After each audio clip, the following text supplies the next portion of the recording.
Welcome back to परीक्षा पीठ। आज का हमारा टॉपिक है जीव विज्ञान की प्रमुख शाखाएं, संपूर्ण वैज्ञानिक शब्दावली स्ट्रेटजी का पार्ट है। तो स्टार्ट करते हैं अपना पहला क्वेश्चन। तुम्हारा पहला क्वेश्चन है कि एपीकल्चर क्या है या एपीकल्चर किससे संबंधित है।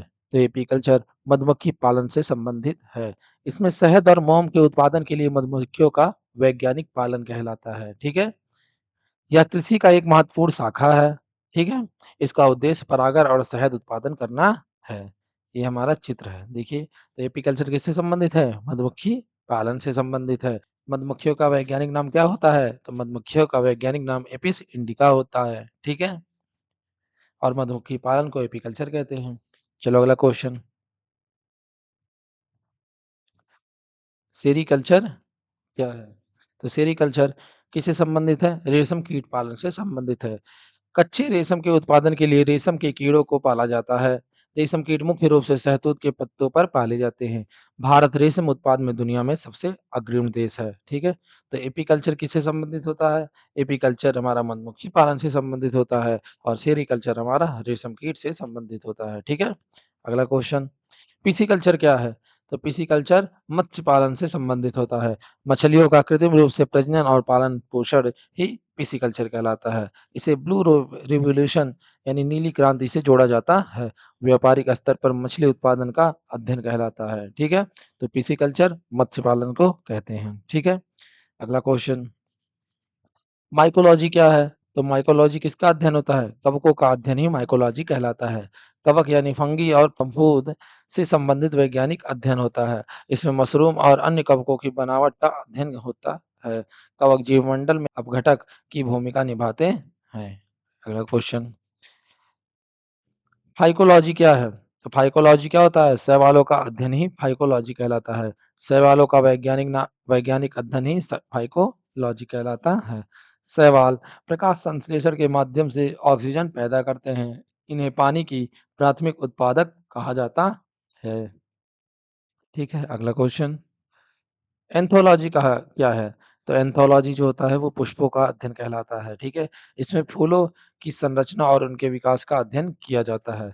यह वनस्पति विज्ञान की एक महत्वपूर्ण शाखा है। फूलों के परागण और प्रजनन चक्र का विश्लेषण इसमें किया जाता है। ठीक है, अगला क्वेश्चन। पोमोलॉजी क्या है? तो पोमोलॉजी जो होता है वो फलों का अध्ययन होता है। इसमें फलों के उत्पादन और उनके विकास का वैज्ञानिक अध्ययन किया जाता है। इसमें नई किस्मों और फलदार पेड़ों की खेती सीखी जाती है। फलों की गुणवत्ता और पोषण पर ध्यान केंद्रित करना होता है। ठीक है, तो पोमोलॉजी किससे संबंधित होता है? फलों के अध्ययन से। अगला क्वेश्चन हमारा ऑर्निथोलॉजी किससे संबंधित होता है?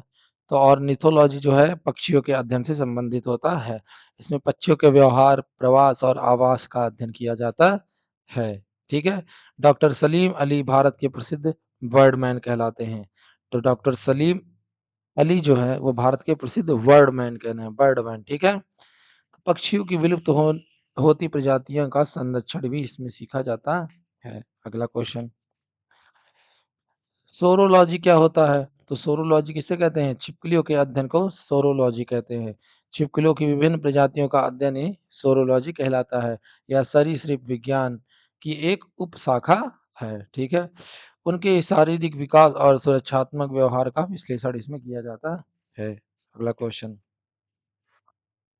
हॉर्टिकल्चर क्या है? तो हॉर्टिकल्चर क्या होता है? उद्यान विज्ञान होता है। इसमें फल, सब्जी और सजावटी पौधों की खेती की जाती है। ठीक है, इसमें बगीचों के प्रबंधन और तकनीकी सीखी जाती हैं। नर्सरी और बागवानी के विकास पर केंद्रित ध्यान अध्ययन होता है। ठीक है, अगला क्वेश्चन। फ्लोरिकल्चर क्या है? तो फ्लोरिकल्चर फूलों की खेती को कहते हैं। व्यापारिक लाभ के लिए फूलों की खेती करना ही क्या कहलाता है? फ्लोरिकल्चर कहलाता है। इसे फूलों की खेती का व्यावसायिक विज्ञान भी कहा जाता है। इत्र और सजावट के लिए फूलों का बड़ा पैमाने पर उत्पादन इसी में होता है। अगला क्वेश्चन। एग्रोस्ट्रोलॉजी क्या होता है? तो एग्रोस्ट्रोलॉजी होता है वो घासों का अध्ययन कहलाता है। ठीक है, घासों का वैज्ञानिक और व्यवस्थित अध्ययन ही एग्रोस्ट्रोलॉजी कहलाता है। इसमें चारे और घास की विभिन्न प्रजातियों का विश्लेषण होता है। मिट्टी के संरक्षण में घास की भूमिका का अध्ययन होता है। अगला क्वेश्चन।